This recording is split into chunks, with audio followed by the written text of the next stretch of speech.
And it can't do more than one thing at once.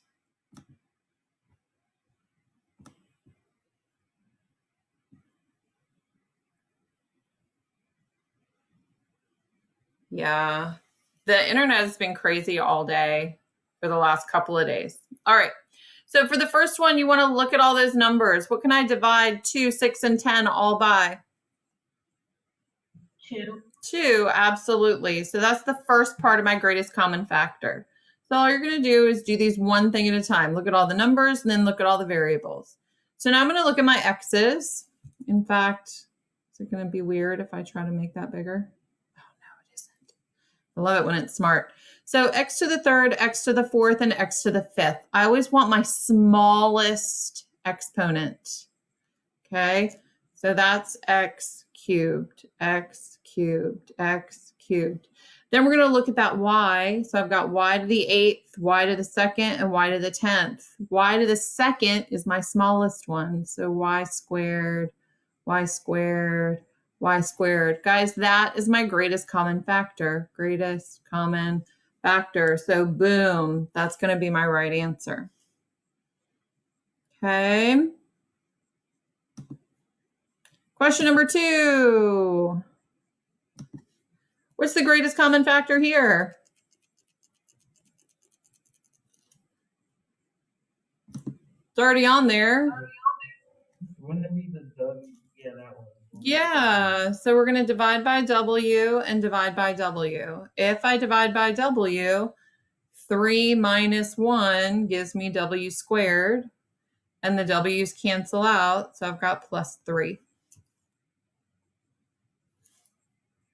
Okay.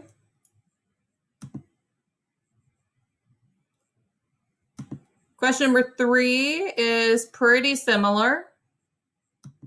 Oops, I need to erase this. It looks a little crazy, but it's still just asking you for the greatest common factor, right? It wants to know what goes outside those parentheses. So what can you divide 54, 9, and 54 by? Well, all of my answer choices are 9, so it's probably going to be 9. I agree, Elias. So we need to do a little bit more work and go look at the next variable. So I've got n squared, n5, and n squared. Again, I want the smallest exponent, right? So n squared, n squared, n squared. Do I have an m in all of them, or do I just have an m at the end of the last term? It's just at the end, right? Yeah, so this C stands for common. I have to have something that's in all of them, that's common to all of them. So I can't use the M. So this guy right here is what goes, boom, in that spot. And if you do your distribution to multiply it back together, 9n squared times 6 is 54n squared. The great thing about algebra is you can always check yourself. You might not know the right answer, but you can always tell if you got the wrong one. And then 9n squared times n to the third is 9n to the fifth. So I know I got that right. And then 9 times 6n, 9n squared times 6m is 54n squared m.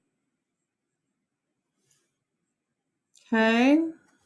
Those were kind of the 3 easy ones. Number 4 got a little harder to look at. I don't know that it's any more difficult. It's just harder to look at because there's one simple thing that you might get wrong, right? Sometimes those easy questions are the hardest ones. So what can I divide both 18GH and 18H by? What's common to both of those? Some people will say 2, some people will say 9. Is there a bigger number? Elias, did you say 18? Well, yeah, would it be 18H? It would be 18H. It would be 18H. Okay. So the 18H goes on the outside. The first mistake that some people try to do is they try to put a 2H and a 9 in there. There's only one box, so you've got to take this guy, right? You can't use these ones. Can't use those. So if I do the division now, 18 divided by 18 is 1. H divided by H is 1. So what's left? I'm glad somebody said G. This is where people mess up. You've got to keep that operation. So I need the minus sign. And then what is 18 hot dogs divided by 18 hot dogs? That's going to be 1.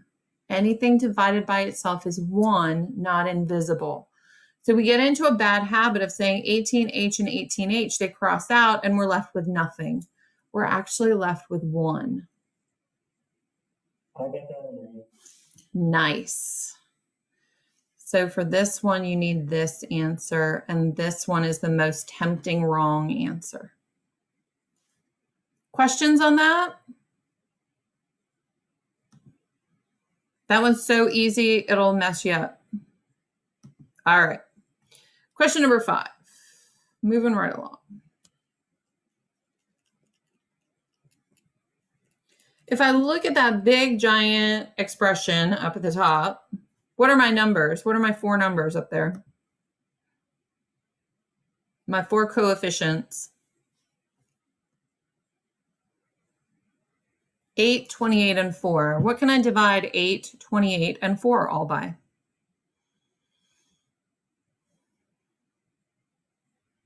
It's tempting to say 4. 28 divided by 4, is that a whole number?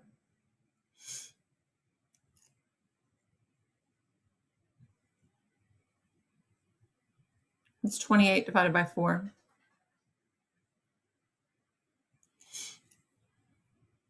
Anybody? 6. 6? I think that's 24. I think it's 7. So that definitely works. I can use 4, right? What power do I need next to my A's? I see A's in every term. What power do I want? 2.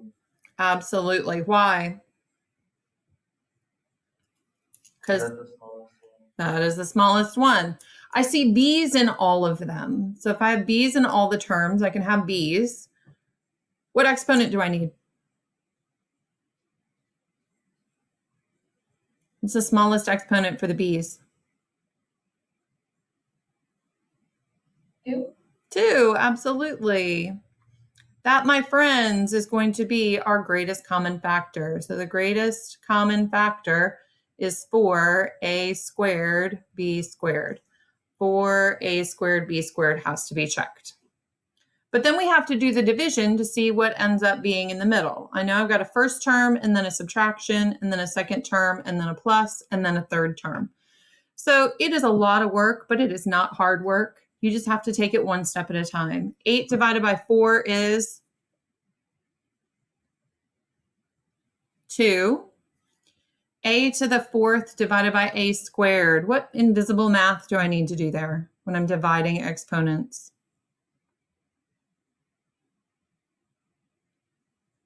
Somebody's saying subtraction inside their head. They're just not brave enough to say it out loud.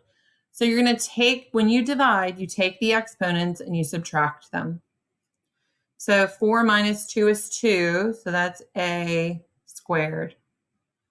And then what's the exponent for the b's?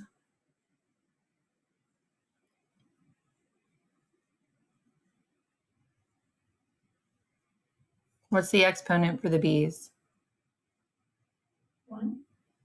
B to the 4th divided by b squared. So that's b to the 4th divided by b squared. So 2 b's cancel out. That's why it's 4 minus 2. So you're good. So then we jump to the second one. We're just going to do 3 little baby division problems. 28 divided by 4, we already said was 7, even though my handwriting is super hard to read. And then a to the 3rd divided by a squared. That's going to be 3a's divided by 2a's. So 2 of my a's are going to cancel out. 3 minus 2 is 1. So I'm going to get 7a. And then b cubed divided by b squared is going to be how many b's? B to the first power, right? 4 divided by 4 is 1. A squared divided by A squared cancels out and you're left with 1. B squared divided by B squared cancels out and you're left with 1. So what is my second term? This guy down here. Questions, comments, concerns, worries? I feel like we were so lively a little while ago. What happened?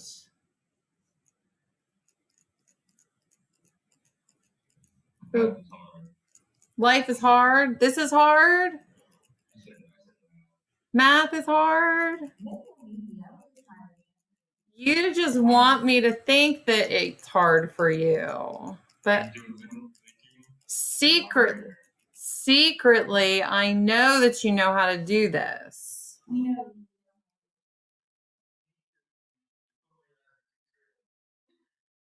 I didn't secretly do anything. I very intentionally did that.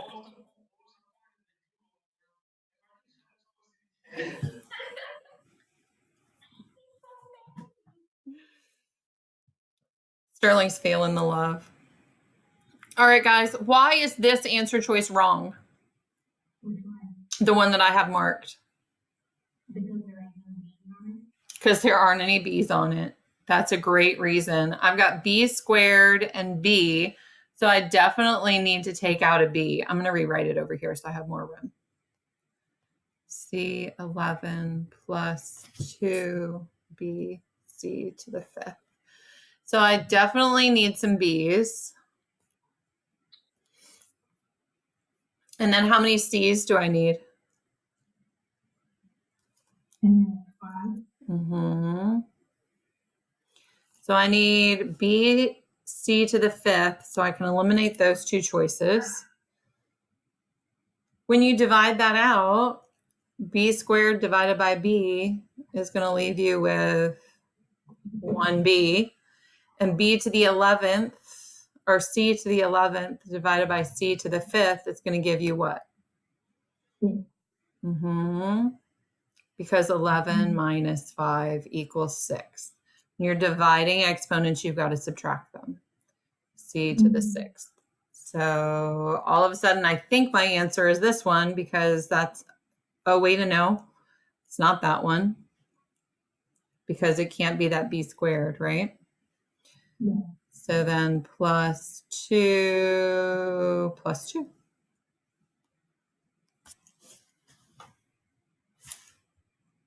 Voila. That's it, guys. That's our lesson for the day.